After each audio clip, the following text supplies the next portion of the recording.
আসসালামু আলাইকুম। আজকে রান্না করব ধুন্দুল দিয়ে শিং মাছ।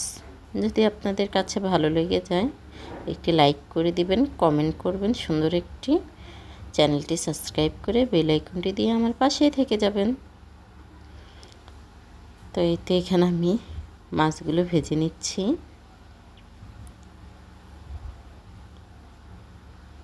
মাছ ভাজা আমার হয়ে গিয়েছে, এখন আমি উঠিয়ে নেব। পেঁয়াজটা দিয়ে দেব এখানে। পেঁয়াজটা এখন আমি ভেজে নেব।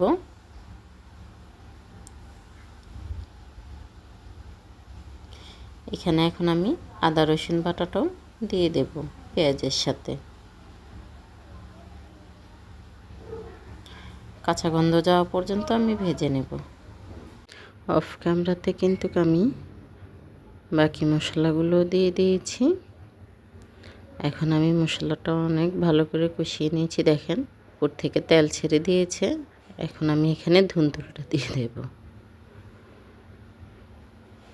ধুন্দুলটা ভালো করে কষিয়ে নেব।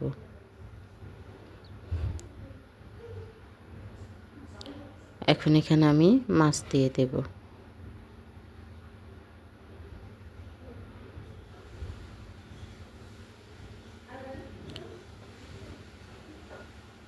দেখেন খুব সুন্দর একটি কালার চলে আসছে। মাশাআল্লাহ, আমার তরকারিটা হয়ে গিয়েছে। আজ এ পর্যন্তই। সবাই ভালো থাকবেন। আল্লাহ হাফেজ।